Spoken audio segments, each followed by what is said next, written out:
오늘은 해외 자격증 준비를 어떻게 할까에 대한 얘기를 좀 하겠습니다.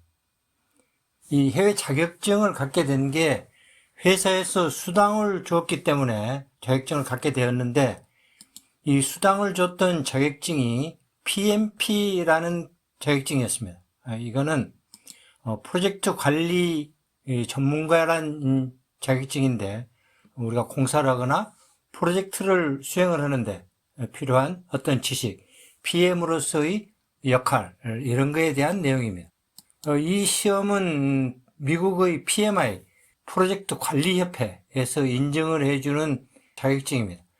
회사에서 해외 공사를 하는데 이런 용어를 익숙하는 게 근무하는데 도움이 된다라고 해서 우리에게 공부를 하라고 책을 나눠줬어요. 그런데 회사에서 공부하라고 책 나눠준다고 직원들이 공부하지 않죠. 그래서 회사에서 이 자격증을 받아오면 수당을 주겠다라고 얘기를 한 거죠.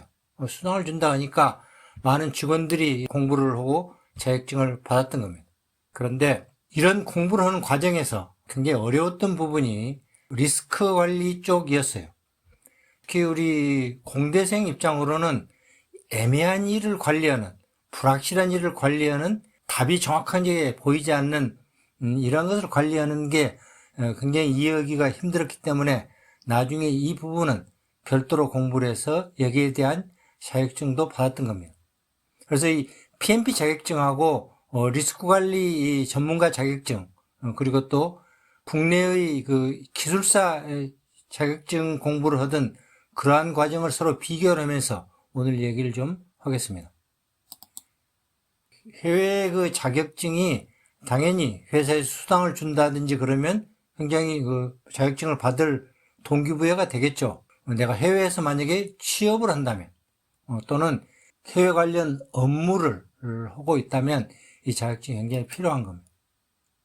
우리가 전문적인 용어에 대해서 정확하게 이해를 할 수가 있는 거고, 업무를 정확하게 우리가 이해를 할 수 있어서 이해를 하는데 굉장히 효율적인 그런 일이 되는 거죠. 자격증을 받는 공부하는 결과가 실무하고 직접 연관이 됩니다. 이 공부를 한 사람하고 공부를 하지 않는 사람 차이는 굉장히 차이가 많아요. 마치 프로와 아마추어의 차이 정도가 나는 겁니다. 해외 자격증 얘기를 하기 위해서 국내 자격증을 먼저 좀 잠깐 설명을 하면, 당연히 대학을 졸업하고 우리가 준비하는 게 기사 자격증이고요. 어느 정도 시간이 지나고 경력이 되면 바로 기술사 시험 준비를 하는데, 바로 이 기술사 시험 준비는 일반적으로 기출문제를 중심으로 모범답안을 준비해서 그걸 암기를 해서 시험을 응시를 해요.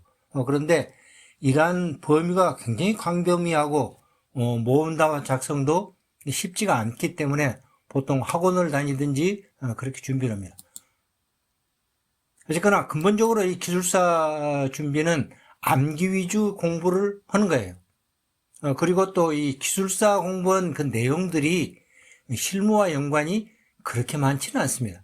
아까 해외 자격증을 받으면 해외 업무하고 굉장히 직접적으로 연관이 되기 때문에 많은 도움을 받는다라고 얘기를 했는데, 국내 기술사하고는 그하고 조금 틀린 그런 내용이다 얘기죠. 시험 교재를 보면 당연히 영어로 된 서적이 중심이 되는 건데요.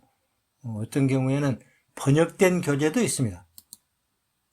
아까 얘기했던 PMP, 이 시험은 PM복이란 교재로 공부를 하는 건데, 이 PM복은 프로젝트 관리에 필요한 지식들이란 그런 내용이에요. 그래서 이 교재가 한글로 번역판이 있고요.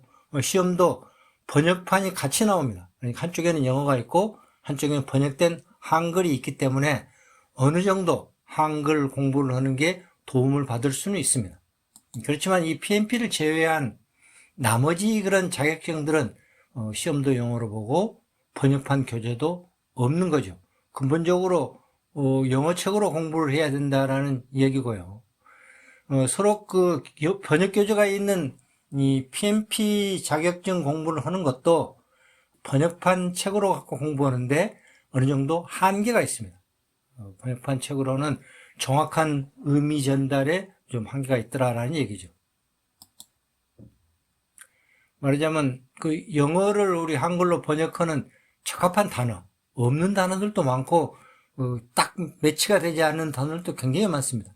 표현도 영어식 표현으로 이렇게 번역이 되다 보니까 우리가 이해하는데 한글 번역판을 읽어보면서 무슨 말일까 하고 이해하는 것보다도 많은 경우는 영어 책을 가지고 이해하는 게 훨씬 이해가 빠르더라라는 얘기죠. 예를 들어서 이 매트릭스와 메이트릭스라는 영어 단어인데요. 한글 번역판에서는 둘 다 매트릭스라고 번역이 되어 있습니다.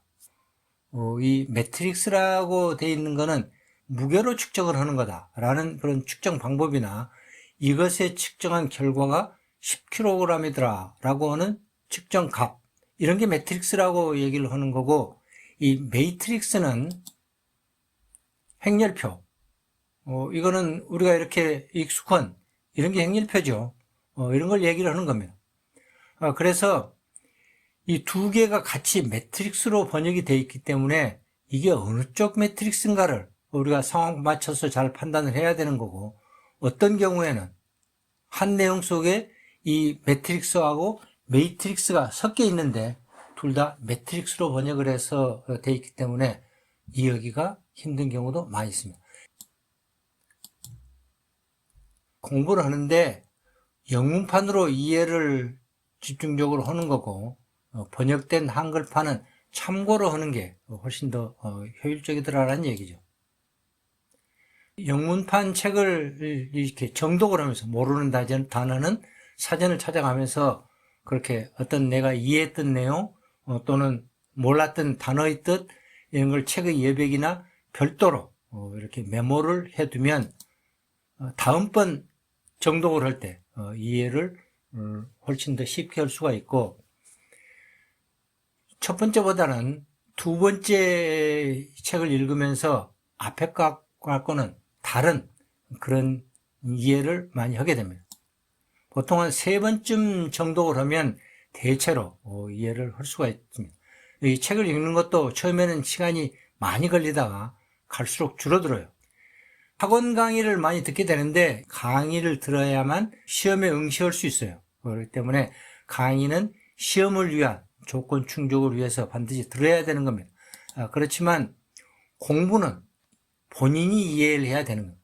강의라는 게 내가 이해하는데 도움은 받을 수 있는 거지만 근본적으로는 내가 자체적으로 이해를 100% 해야 된다는 얘기죠. 암기할 부분도 있긴 있어요. 다음에 뒤에 나오는 내용을 이해하기 데 필요한 그러한 정도의 암기를 해야 되는 건데, 이거는 한번 3번쯤 정독을 하면 이 암기는 자연스럽게 되는 겁니다. 주변에서 보면 전체를 암기로 이렇게 시험을 준비를 하면 대부분 경우 실패를 해요. 암기보다는 이해가 더 위주다라는 얘기입니다. 시험 문제를 나오는 방향이 대부분의 경우가 문제가 이해를 제대로 해야 정확한 답을 구할 수 있는 겁니다. 간단히 계산을 해서 나올 수 있는 그런 문제도 있는데 그런 것들은 사실은 어려운 문제가 아니에요. 정확하게 문제를 풀 수 있는 거기 때문에 어렵고 힘든 문제들은 내가 이 문제를 어떻게 이해할 거냐, 상황 판단에 따른 어떤 조치가 최선일 거냐 하는 것을 판단하는 문제들이 굉장히 어렵습니다. 보기를 주는 것들이 다 맞는 얘기예요. 다 맞는 얘기인데 내가 이 상황을 어떻게 판단할 거냐에 따라서 다른 답이 나오는 거죠. 방향에 따라서 다른 답을 선택을 해야 되기 때문에 어떤 방향으로 생각해야 되는가, 이게 바로 공부는 초점이 되는 겁니다. 대체로 봐서 원가나 일정같이 평소에 우리가 익숙하게 대했던 부분들은 이해하기가 훨씬 쉬웠고, 익숙하지 않았던 품질이나 리스크나 조달 같은 거, 조달이라는 게 영어로 프로큐어먼트라 해서 하청자 계약으로 관리하고 이런 내용들인데 그런 부분이 이해하는데 시간이 좀 많이 걸렸습니다. 문제 예를 가지고 어떻게 생각을 하는 거냐라는 걸 한번 보겠습니다. 동남아 현장 책임자로 임명이 돼서 중장비를 현장으로 동원을 해야 되는 상황입니다. 장비가 도시 중심을 통과해야 되는 거고 현지 경찰의 교통통제와 도움이 필요한 상황입니다. 그래서 그러한 도움을 요청했더니 경찰이 돈을 달라고 얘기를 한다 이거죠. 자, 이 경우 어떻게 해야 하는가? 이게 문제입니다.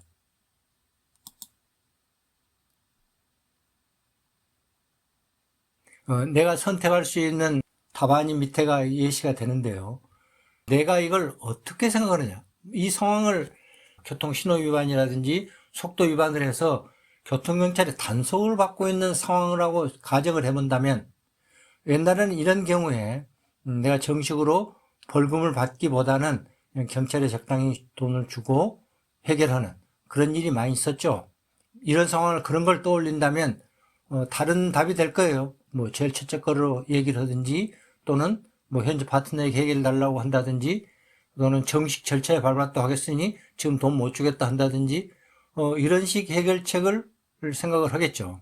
왜냐하면 미국 그 사고방식이라는 게 그런 거 해서는 안 된다라고 가르치고 있는 거니까. 자, 그런데 이 상황을, 이 경찰이 교통통제를 도와주고 이러는 게 위법한 일인가? 그건 위법한 일은 아니에요. 그렇다면 위법하지 않는 현지 경찰의 서비스를 내가 받는 건데, 내가 그러한 서비스를 받고 그 서비스에 대한 어떤 비용을 지불한다라고 생각을 한다면, 그거는 네 번째가 답이 되는 거죠. 네 번째처럼 지불하고 바로 운반을 한다면 바로 문제 해결을 바로 할 수 있는 거죠. 그래서 이 문제를 어떤 방향으로 볼 거냐라는 게 문제를 해결하는 초점이 되는 겁니다. 이 문제는 교재 내용 중에서 이해관계자 관리라는 항목에 해당이 되는 겁니다.